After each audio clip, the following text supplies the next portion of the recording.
So tell me why you chose to study abroad. Well, my biggest interest right now in my future career is working on a global field, especially in developing countries to work with water sanitation and drinking water. And I felt that this would be the perfect opportunity to study abroad since I have not had the opportunity to before. And the program I pursued was called Sustainability Across Sectors. And being an environmental engineer, this lined up very well with my academic plan, and that's why I chose it. Yeah, so how and why did you choose this specific program? Well, like I said, being an environmental engineer, I was limited in options, so I wanted to make sure that I chose the best program that lined up with my interest in sustainable water design. And like I said, it's called Sustainability Across Sectors, so it really got to see how the country of Sweden, which is where it was based in, practiced and followed the sustainability structures.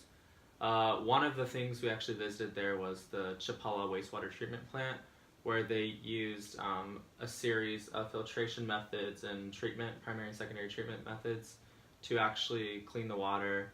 And the practice was actually very sustainable. They reused their cleaning methods, and they made sure to discharge the water into the Baltic Sea at a safe enough level that there was not going to be any dead zones due to the nitrification processes. And it was just interesting to see how the wastewater treatment plants differed there than in the US, especially because that was one of my biggest focuses. Mm-hmm. And do you have any other examples of how your experiences have made you qualified for this position? Well, studying here at Purdue in the States, I could only learn so much, and I was able to kind of see after studying abroad the difference between Swedes and then Americans. And I really noticed that in America we didn't really have a strong environmental focus in younger education standards. But going to Sweden, it was interesting to see how that viewpoint changed because it was more of a practice thing. I mean, you could tell it in the cities where they had special recycling bins for glass, metal, plastic, and while we do have that in the United States, it was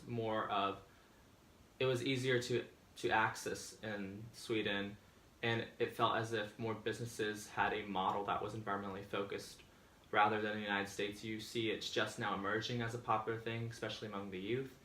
And so to compare these two cultures was really interesting. One of the places we actually visited was called the Royal Seaport, and it was this new urban development area where the main idea was to live sustainably, whether that was in reducing energy consumption, using clean energy, how you practice getting rid of waste, like whether it's going to be incinerated for energy because they're a very biofuel-driven nation.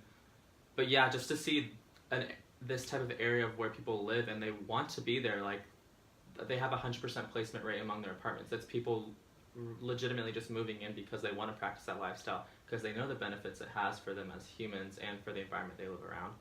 And so I'd never really seen anything in the United States like that.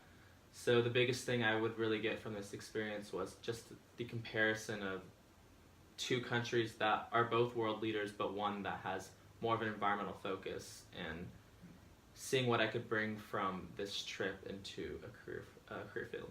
Yeah, and tell me a little bit about what makes you a good leader. Well, in college, I've had several opportunities to practice leadership. I would say the biggest one that's related to this job is being in the global engineering office.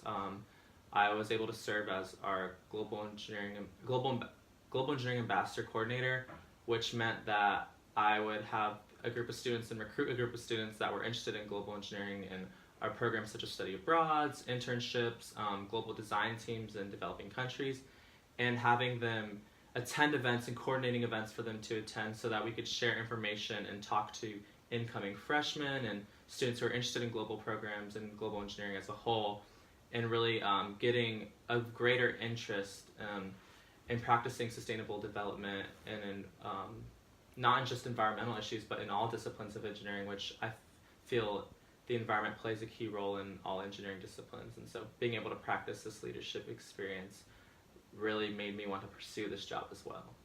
Awesome.